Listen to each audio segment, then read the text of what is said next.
Welcome back to Unlimited, and I'm delighted once again to talk to mind coach Don Macpherson. Don, great to see you again. The recent thing for you is that you have written a book, How to Master Your Monkey Mind. It's now out in print. It's available on Amazon. What's your feedback been to the book so far? Well, so far, Diana, it's been very encouraging. It's early doors. It's only been out for just over a month. And of course, the problem is the shops are still shut. So not the greatest time to be launching a new book from an unknown author. But yeah, so far so good in that people do seem to say it's helped. You can't please everybody. I know that there'll be some people that don't quite understand what I'm trying to say. But it was just meant to simplify a rather complicated area and help people to be a bit more of their own mind coaches. And the feedback is that they're getting at least enough of the message to feel a bit more in control of the situation that we have at the moment, where a lot of people feel they have no control of their lives. Yeah, it's been quite a lifelong work for you, hasn't it? You've been involved very much with athletes, sports athletes in particular. But this book can really help anyone that wants to overcome anxiety and just sort of catch that mind when it's running away with them. And I was sort of looking at some of the feedback that you've had on Amazon about the book, and it's Damon Hill obviously is someone that you've worked with in the past, and he said it's an excellent book, be great benefit to those who feel lost and overwhelmed. Yeah, and I must send him the check. I keep forgetting to do that. Yeah, but it's obviously really great when people say nice things about you when it's unsolicited. And someone like Damon speaking up is going to help spread the word. And that's the issue with the book. It's getting it out there for people to know it doesn't exist. If they read it and then it still doesn't resonate, then they're welcome to their opinion. But it's getting it out there. So thank you, Damon, and anyone else who speaks up for it. Well, there's quite a few there. I won't read all of them out, but the most important thing that people are saying is it's essential reading, showing us how to take back control of our minds and our lives, which at the moment is crucial. A brilliant book that makes sense of nonsensical human minds. So it sort of brings in the fun element to it, so that I think you can just relate to it and understand it so much more. And then of course we've got the athletes that keep popping up. Anthony Watson as well. He said, I guarantee this book can help everyone in some shape or form. I mean, that's what we need at the moment, don't we? Something that can help us and that's easy to understand. Well, I never thought I'd write a book, and I'm still amazed I did. And it was the lockdown that eventually I ran out of excuses not to write it. But it is the athletes such as Anthony Watson who can relate to it because they've been through an awful lot themselves. I mean, their whole lives have changed. They would argue they're lucky to still be playing the sport they love, but it's not the same. The emotion isn't there without the crowds. And I think that you touched on a really important point. It is all about this feeling of having some control of our lives, or getting some control back. And the issue of sliding easily into the what ifs, what if, or when's it going to end? And trying to be more present now when actually it's uncomfortable being here now a lot of the time. So everything's sort of upside down, and we need to try and find ways of being a little bit more at ease with being comfortable in the uncomfortable, as it were. Yeah. I mean, in your work, it's not just for athletes, is it? It's for anyone, any walk of life, whatever they're doing. What is the sort of feedback you're getting from people that you're talking to away from that sport environment? Just the sort of man in the street, it can be anyone, can't it? Someone working in a supermarket that's just sort of found they've lost the motivation, and it's difficult. What would you say to them? I'm glad you brought me back to that, because really the whole essence of the book was to try and make it available to everyone, and not just make it a sporty book about elite athletes. There are plenty of good books, arguably better than mine. And that's not the area that I wanted to go in. It was tempting because it would have been easier for me to just talk sport. But I realized that if people who felt they were struggling, people at school taking exams or struggling in any way, especially youngsters, if they could relate to how Anthony Watson prepares for Rugby International, Lewis Hamilton for a Formula One race, etc., then if they could understand that the tools that these athletes, these elite successful winners were using, were actually exactly the same that they could use. And especially if they were their heroes, which made it even easier. you could see the excitement, and I can see the excitement in young kids' faces, even on the dreaded Zoom, of going, oh, well, if he can do that, then I can do it. And my attitude is give it a go. So the book is very much for everybody, not just sports people or elite people, and comes from the elite people. Yeah. And the feedback I'm getting, which is the most heartwarming, is that people who never thought or never think they'll ever amount to anything are realizing there's more they can do, even though it feels that they're treading treacle at the moment. There's more they can do. They can move. I think one of the things I'm hearing from a lot of people that I talk to in the business world and in the sport world is that even though you're working from home, you're trying to motivate yourself. You're doing Zoom calls, you're on email.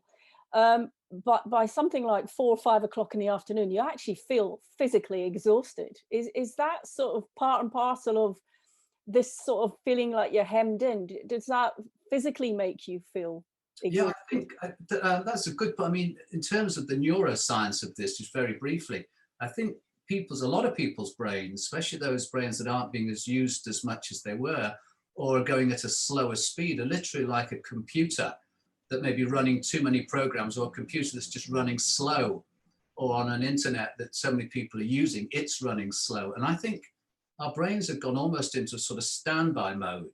Some modern cars, if there's something wrong with it, or if the sensors in the car think there's something wrong with it, it goes into a sort of get me home mode where it crawls. Yeah. And I think that the brains have gone from going at quite a heck of a pace, because life before the lockdown was faster than ever. And it's a bit like a racing car having going off into the kitty litter, leaving the track rather suddenly, and the brains are kind of stuck in the kitty litter and on this sort of standby mode, a bit like, a remote control, and waiting for the control to be pointed at the brain and press green. So that our brains have gone into a sort of slow motion, almost grumpy mode, that, they don't want to play anymore. And the brain is the boss, not the body. So that's why my book encourages people to actually tune the brain and find ways of not letting it go into this, what is that mode called on the car when it goes into this get me home mode? It's a safety mode, isn't it? Yeah. Life is in slow motion mentally, and we're just, as I said, treading treacle, aren't we? And we can't get going. That's why these students that call me from university are saying, well, I'm back, but I'm not even sure I want to do this. Yeah. And I said, but you're in your last year, you're nearly there. Yeah, I know, but I can't be asked. My enthusiasm's gone. How do I get it back? Help me. And I kind of go, oh, question I've not been asked before. So what would you say, Don? Could you sort of give us a reminder of a technique or something that we can do to sort of shift our mindset when we find ourselves falling into that area? Because it's happening to everyone, isn't it?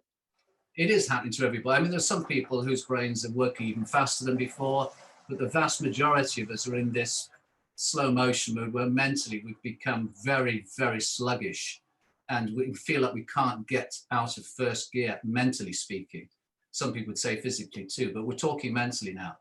Well, there are a couple of ways, Diana. The fastest way to change gear mentally, as it were, to switch a mindset, to get out of a mindset that you don't want into one that's more preferable or appropriate, is really to kind of, like I said earlier with the earlier analogy, it's like grabbing the Sky remote control when you're watching a channel on telly that you really don't want to watch, the worst possible program that you could possibly have.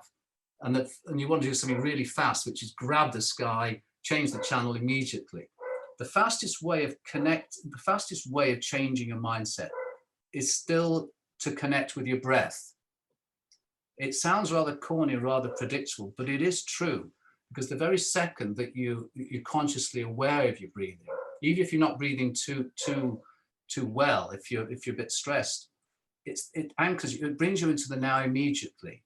And there's no faster way of doing it than that. And once you've connected to your breath, my advice would be, do your best, don't judge, do your best to slow it down, because slowing your breath down brings you an immediate more feeling of being in control of your emotions and your thoughts. And just, if you can stay with it for a couple of minutes, because in rough terms, any thought, no matter how unpleasant, any emotion takes about 2 minutes to go right through your nervous system, flush right through from the start of the thought to the end, no matter how unpleasant or powerful. So if you can stay with your breath for just a couple of minutes, you might be pleasantly surprised that whatever you were thinking that was disagreeable or inappropriate or uncomfortable will actually be flushed through by your slow breath. And that can often be enough, 2 minutes of sort of downtime or control time. The trick then is to stay with it. Let your breath anchor you to the now for as long as you can, in the isness of the moment, for as long as you can. Don't judge yourself. And then if the thoughts are too powerful and you really have got to a point where when you feel agitated, sometimes you feel you just can't keep still. Yeah. Some people say, I can't keep still. It's gone beyond that. My advice then would be, okay, come back to the breath technique. My advice now would be move.